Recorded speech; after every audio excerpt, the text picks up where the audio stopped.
আসসালামু আলাইকুম সবাইকে নতুন বছরের শুভেচ্ছা জানিয়ে আজকে কি খাওয়া হইতেছে দেখেন যে শীতটা পড়ছে বুঝছেন একেবারে দেখছেন গড্ডা বার অন্ধকার হয়ে গেছে গা। শীতের জ্বালায় বাসি না গো, শীতের জ্বালায় বাসি না, এর লেগে মোচমুচ্চা বয়ে বয়ে ইয়া খামু কি জানি কয় পাকুড়া। পাকুড়াটা যে কি দেবা নাম বুঝছেন নি, বাঁধাকপি লগে গেলাম আবার গুড়া চিংড়ি মাছ দিমু। এখন কি দে এটা খালি দেখেন।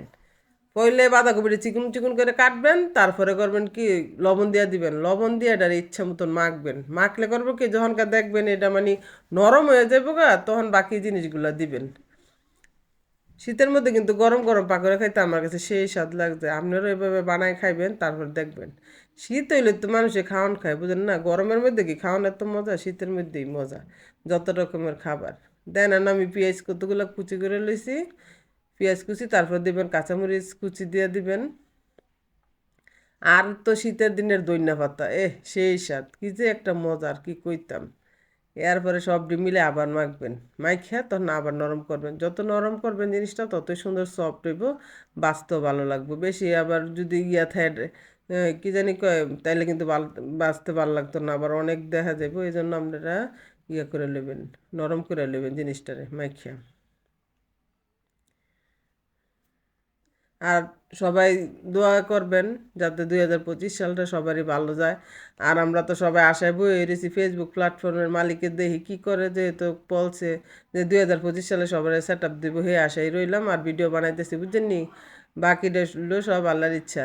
তারপরে এই জায়গার মধ্যে আমি কি দিয়ে এটা দেখবেন, হলুদের গুঁড়া দিয়ে দিতেছি। কারণ কালার না হইলেও জিনিস খাইতে কিন্তু দেখ না, যারা দেখতে সুন্দর তারা খাইতেও সুন্দর। হলুদের গুঁড়াও দিবেন, মরিচের গুঁড়াও দিবেন, দিলে আর এটার সাথে কিন্তু আবার আপনার আটা অ্যাড করবেন বুঝছেন। ইচ্ছা করলে ময়দা দিতে পারবেন, ইচ্ছা করলে আটা দিতে পারবেন, কোনো সমস্যা নেই। এটা গরম গরম যেভাবেই খান এটা মশমশা করবো। তারপরে আদা রসুন বাটা দিয়ে দিবেন সাথে একটু, দিয়ে আবার আপনারা করবেন কি এই যে সুন্দর করে আবার মাখবেন। মাখা যখনকার দেখবেন একদম মাখা হয়ে গেছে, তখন কি আমরা ভাজবো বুঝছেন। আপনার আস্তে আস্তে আটা দিবেন, একবারে সব আটা দেওয়ার দরকার নেই। আস্তে আস্তে মাখবেন, আস্তে আস্তে দিবেন। দেওয়ার পরে যখনকার দেখবেন না এটা একটা মানে ইয়ার জন্য কি জানি কয় পাকুড়ার জন্য মানে ইয়াটা ঠিক আছে, তখনকার আপনার আর আটা দেওয়ার দরকার নেই।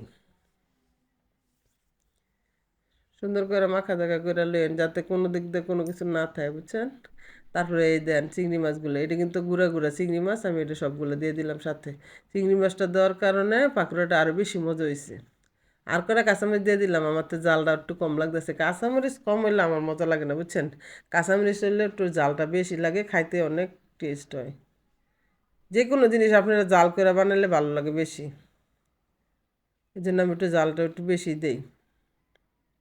এরপর আবার লাড়াচাড়া দিয়ে সুন্দর করে আবার মাখবেন। মাখে তারপরে তো আমি তেল দিয়ালা ভাজবো, এটা তো দেখবেনই যে যে এই যে এতক্ষণ লাগলো কষ্ট করে আমি কাজটি করতেছি, আর 2 মিনিট লাগতো না মনে করবেন এটা খাইতে বুঝছেন নি, মানে এতই পছন্দ করে এটা। আর শীতকালীন সবজি দিয়ে বাচ্চারা তো খাইতে চান না, এই জন্য আপনারা এক এক রকমের আইটেম করে দিবেন, যেহেতু তেলে ভাজা জিনিস বাচ্চারা বেশি পছন্দ করে। এই জন্য আপনারা মাঝে মাঝে এরকম করে বানাই দিবেন, তাহলে খাইতে কিন্তু অনেক স্বাদ লাগবে। তখন আপনার ওই যে বাঁধাকপিটাও খাওয়াইলো বাচ্চাগো, তারপরে না সবই তো পুষ্টিকর যা যা দিলাম। এই জন্য আপনারা মাঝে মাঝে এভাবে খাওয়াইবেন বাচ্চাদেরকে। তখন আমি এক চুলার মধ্যে যে তেল বসায় রাখছি, যাতে তাড়াতাড়ি বাজা হয়ে যায়, এখন আমি আবার দিয়ে দিতেছি দেখেন পাকুড়াগুলা। মানে চিংড়ি মাছের পাকুড়া খুবই স্বাদ, কি কইতাম। খাইয়ে একেবারে মনটা ভরে গেছে। আপনারা মাঝে মাঝে এভাবে বানায় বানায় খাইবেন। আর বই একটু লাইক কমেন্ট করে দিয়েন, বুঝেন না কষ্ট করে ভিডিও বানায়, আপনারা যদি লাইক কমেন্ট শেয়ার না করেন তাহলে তো আমার ভিডিও বানান হুদাই বৃথা। আর যদি করেন তাইলে আমি আর একটু আশা আছে। আর যারা যারা আমার ভিডিওতে কমেন্ট করেন, হ্যাঁ গো, অন্তরের অন্তঃস্থল থেকে ধন্যবাদ জানাই। যাতে আপনাদের জীবনটা অনেক সুন্দর হয়, দোয়া রইল আমার তরফ থেকে আপনাদের জন্য। তারপর যখন দেখবেন না অল্প আছে বাজবেন, বেশি একদম জোরে দিবেন না জালটা বুঝছেন, তাইলে কিন্তু আপনার একদিক দিয়ে পুরবো আর একদিক দিয়ে কাছে থাকবো, মজা হইতো না। এটা একটু মিডিয়াম আছে বাজতে হইব, যাতে একটু মসমস হয় জিনিসটা বুঝছেন। খাইতে হলে স্বাদ লাগে, ধৈর্য ধরে করতে হইব। আর আপনি জোরে জাল বাড়াই দিবেন, তারপর উপরে যাবো গা ফুইরা, ভিতরটা থাকবো কাঁচা, তাইলে কিন্তু জিনিসটা মসমস হইতো না। এটা কিন্তু আমি আপনাদের বলতেছি, অবশ্যই এইভাবে বাজবেন, মিডিয়াম আছে পাকুড়াগুলো বাজবেন। তারপর দেখবেন মসমসা, তারপরে খাইবেন ভেবে বুঝছেন। আজকের মতো এই পর্যন্তই, সবাই ভালো থাকবেন। আল্লাহ হাফেজ।